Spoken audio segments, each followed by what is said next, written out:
What's up nga pala mga guys, for today's video nga pala ay ipapakita natin yung ating ni-renovate nga pala na kulungan.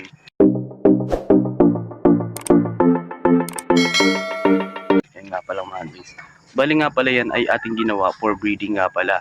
Dun sa ating mga nakaraang video vlog natin na pinakita natin kung bakit natin siya kailangan i-renovate nga pala mga guys. Ayun nga pala. Thank you nga pala sa ating mga newly subscribers nga pala dito sa mundo ni YouTube nga pala mga guys. Papakita nga, ngayong araw ipapakita natin yung ating ni-renovate nga pala na for breeding nga pala sa ating mga sisiw. Ayun nga pala mga guys. At kasama na rin yung ating gagawin dun sa ating susunod pang kulungan nga pala mga guys na kailangan natin din ayusin nga pala sila sa ating mga kulungan nga pala. So, for today's video ay titingnan natin kung okay nga ba or napaganda nga pala natin yung ating kulungan nga pala dito mga guys.